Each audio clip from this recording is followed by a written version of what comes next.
तो आपको घर लेना है। अच्छा, ये घर आपको लेना है या आपके आजू बाजू वालों के दबाव में, सोसाइटी के दबाव में, आपके माँ पिताजी ससुर सास बीवी इन सब के दबाव से ले रहे हो, या खुद को आपको सच में लेना है? या आपको लगता है कि भाई भाई मैं 30 साल का हो गया, अभी घर नहीं लूँगा तो नहीं चलेगा, आपका कोई ईगो प्रिवेंट कर रहा है कि मुझे अपना खुद का घर में रहना चाहिए? आप ये सब सोचिए, फिर घर लेने का सोचिए। अच्छा, 1980 के दशक में ये हुआ करता था कि आपको करीबन 50% खुद का पैसा डालना पड़ता था घर लेने के लिए।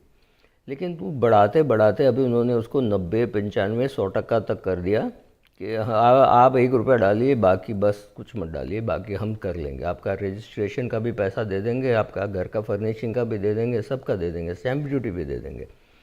ये गलत है। आपको इतना लोन नहीं लेना चाहिए। वो इतना लोन इसलिए दे रहे हैं कि उनके पास बहुत ज़्यादा पैसा है।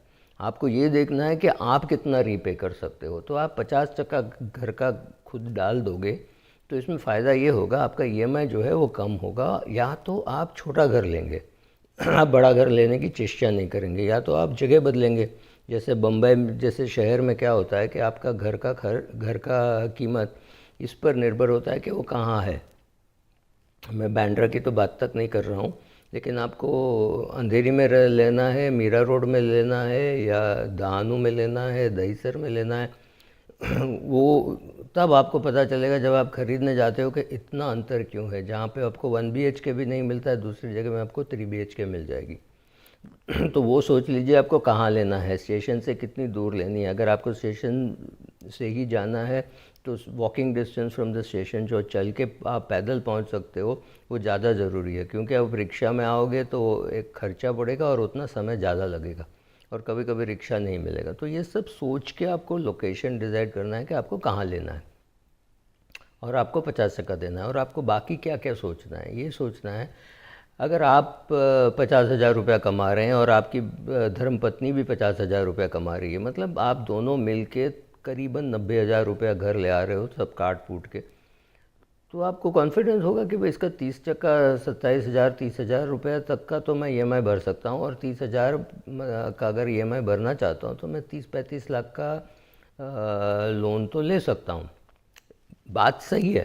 तो मतलब आप 35 लाख का लोन ले सकते हैं।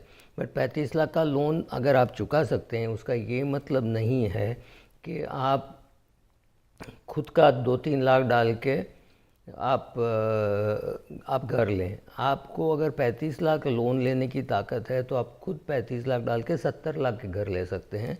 या तो आप खुद जितना डालें उससे ज़्यादा लोन नहीं लेने की आप और आपकी बीवी मिलके संकल्प कर लें कि हमको इससे ज़्यादा नहीं करना है।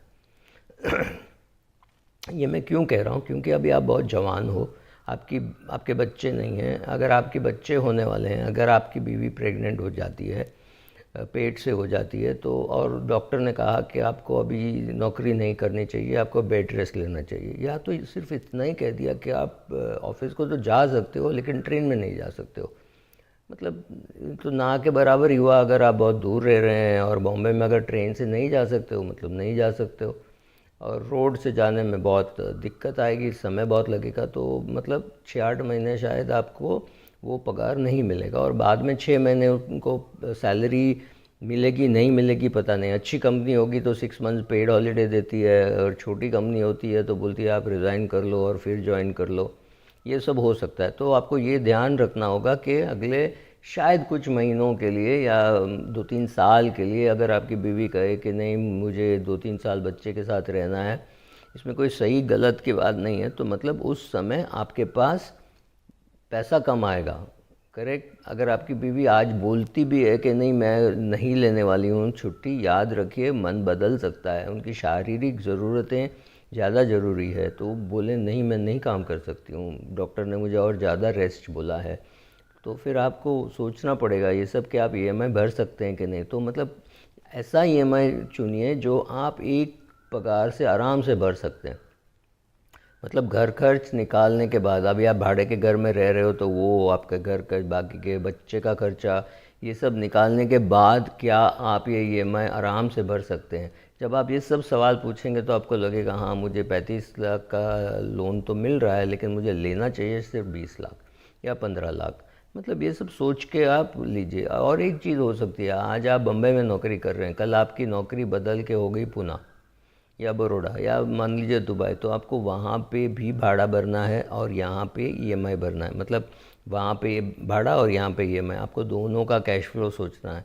अगर आपकी बीवी नौकरी नहीं कर सकती है और आपने शिफ्ट कर लिया है, आपका छोटा बच्चा है, उसका भी खर्चा होगा, तो वो सब खर्चा सोच के बाद में सोचिए कि आप इसमें ईएमआई भर सकते हैं कि नहीं।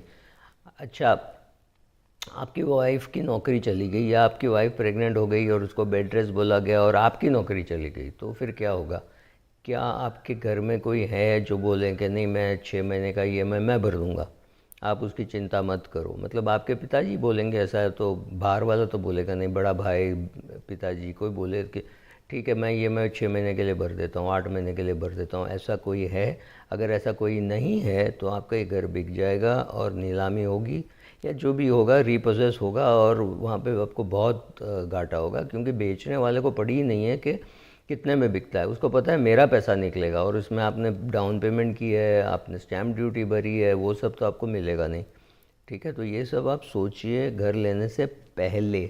घर लेने के बाद ये सब सोच के कुछ फ़ायदा नहीं है।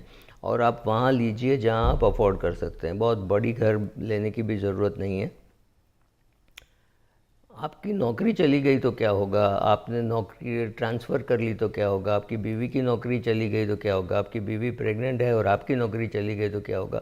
ये सब आपको लगता होगा शायद कि बहुत नेगेटिव है, लेकिन अगर आप ये सब सोच समझ के फिर आप कर्ज़ा लेंगे, होम लोन को गुड लोन बोलते हैं, आप कर्ज़ा लेंगे ताकि आप उसको अगले 15 20 25 साल में रीपे कर सकते हैं, तो फिर कोई आपको कल कोई दिक्कत आएगी तो आप एटलीस्ट याद रहेगा कि हाँ ये मैंने सोचा था, इसका मैंने ये तोड़ सोचा था, मुझे इतना टर्म इंश्योरेंस लेना चाहिए, हाँ बट मेरे पास ऑलरेडी 2 करोड़ का टर्म इंश्योरेंस है, तो ये 30 लाख से फ़र्क नहीं पड़ेगा।